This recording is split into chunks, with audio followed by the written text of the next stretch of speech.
Hello મિત્રો, નમસ્કાર, જય માતાજી, જય સિયારામ. તો સ્વાગત છે આપણી ચેનલ એલપી મેર વ્લોગ્સમાં.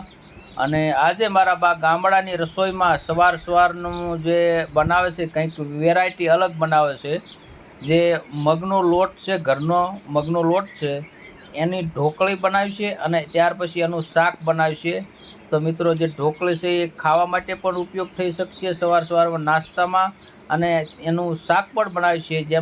જેમ કે આપણે ચણાના લોટની ઢોકળીનું શાક બનાવ્યું એ જ રીતે અહીંયા બનાવે છે. તો દેશી સ્ટાઇલથી બનાવે છે. તો મિત્રો જોઈ રહ્યા છો મગનો લોટ બનાવે છે મારા બા. મગનો લોટ, ઘરના મગ ઘરના છે ને?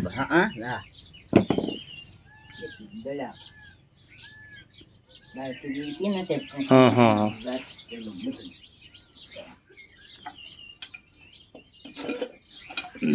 સવારમાં મસ્ત વાતાવરણ થઈ ગયું છે. બધા ખાવા આવી ગયા છે. આગલા વિડીયોમાં તમને આમાં ઓછું લીલું દેખાતું છે, આમાં કેવું પૂરેપૂરું દેખાય છે.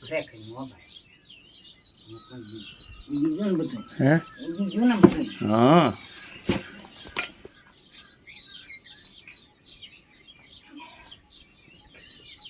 જો આમાં હવે આ રસો આવે ને પછી લોટ નાખવાનો, ઘઉંનો લોટ ને ઓલો મગનો લોટ. જો અમારા ઘરના મગ એને મારા બાએ દળી વાળ્યો. તો કેટલું ઘટિયા છે, તો સ્ટોક રાખે ને વેરાયટી. ચણાનો લોટ તો કે ઘરનો, મગનો લોટ તો ઘરનો. કોઈ જગ્યાએ મોટા ભાગે ક્યાંય મગનો લોટ આપણે નહીં જોયો હોય. મગનો લોટ રાખે. મારા બા પેલા મગના રોટલા બનાવતા ખબર? અમને મગના રોટલા બનાવતા હતા, એટલે બાજરાના રોટલા જેવા બનાવીને દેતા હતા, ઢીલા સેવા. મગનો લોટ બને છે, કઈ રીતે બને ખાસ જોઈ જજો. આજના જેમ પેટી આવી રીતે નાખતું જાવ ને. ઓલું પહેલાં તો એ જે રસો ઓલો વઘાર હતો ને, એમાં હવે મગનો લોટ નાખ્યા રાખવાનો અને હલાયા રાખવાનું. હલવામાં સ્પીડ રાખવાની, કાબાના ગોળે રાખી દે.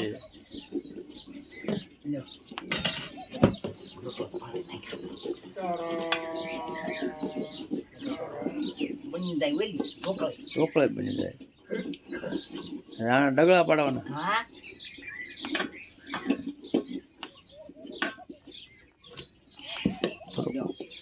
હા, એ કરો, ચાલુ રાખો તમારે. થોડોક ઉતાવળ રાખવું પડે ખાવા.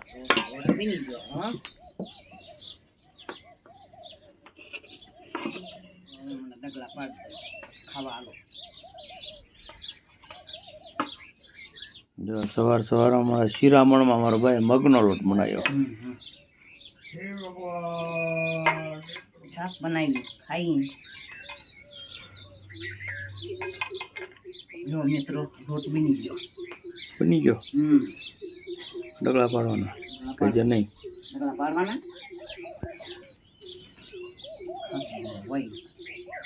જો મિત્રો, ડગલા પડે છે લોટના ડગલા. ઢોકળી. વાહ ભાઈ વાહ, બનાવ્યા હો બા. અને સંપૂર્ણ પૌષ્ટિક આહાર. સવારમાં જે તમે મગ બાફી ઓલા પલાળીને ફણગાવેલા ખાઈએ આપણે સિટીમાં, એ રીતે મારા બાઈ અહીંયા મગનો લોટ બનાવ્યો, વઘારેલો. જે તમને ન ખાવો હોય તો ખાવાનું મન થાય એવો પ્યોર દેશી રીતે મગનો લોટ બનાવ્યો છે. ખૂબ જ મજા આવી છે મિત્રો. મારા બા રોજ જો આ સવારનું વાતાવરણ તો તમે જુઓ. સવાર પડી ગયું ને, અને જે જો કેટલા વાગ્યા છે? 6:45 થયા છે. 6:45 થયા. અને જો શિરામણ થઈ ગયું છે. શિરામણ થઈ ગયું. આજે રવિવાર છે, તો એ મગનો લોટ હતો.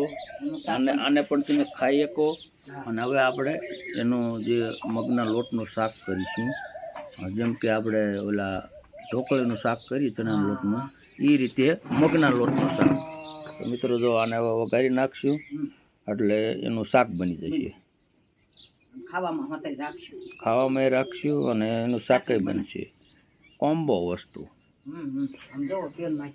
તેલ તો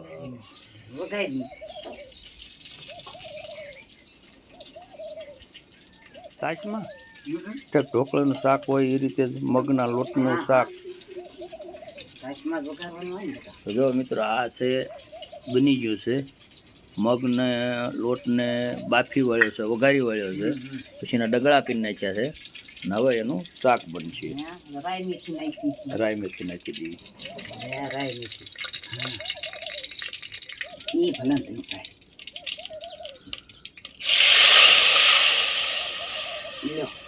બની જાય એટલે પછી ખાઈ લઈએ. ઉપર નાવા પછી નાખી દેવા બટકા પીને હમણાં.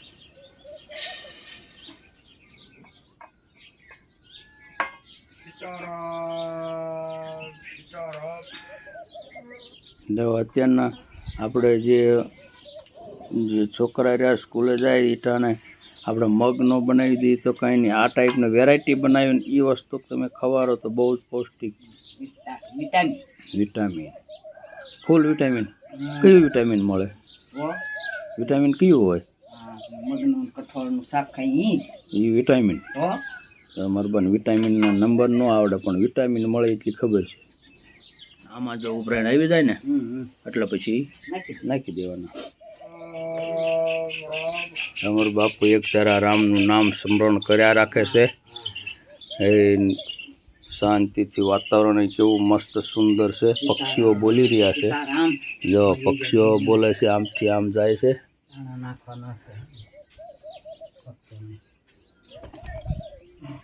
ખૂબ જ સુંદર મજાનું વાતાવરણ છે. સવારનું ચોમાસાની ઋતુ ચાલુ થઈ ગઈ છે. ઉભરાણ આવી ગઈ છે. હવે આપણે આને લોટને નાખી દઈશું. પછી કેટલા ટાઈમ પકાવી દેવાનું? ઘડે સડી ગયો. આ સડી ગયો ખાલી આપણે રસામાં નાખી દેવાનો, પછી સડી જાય એટલે લઈ લેવાનો.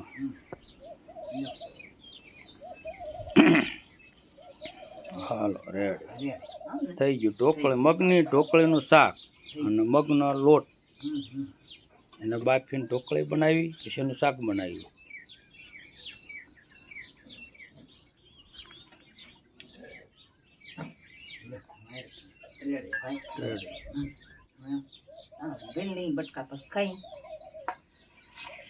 હાલો તો હવે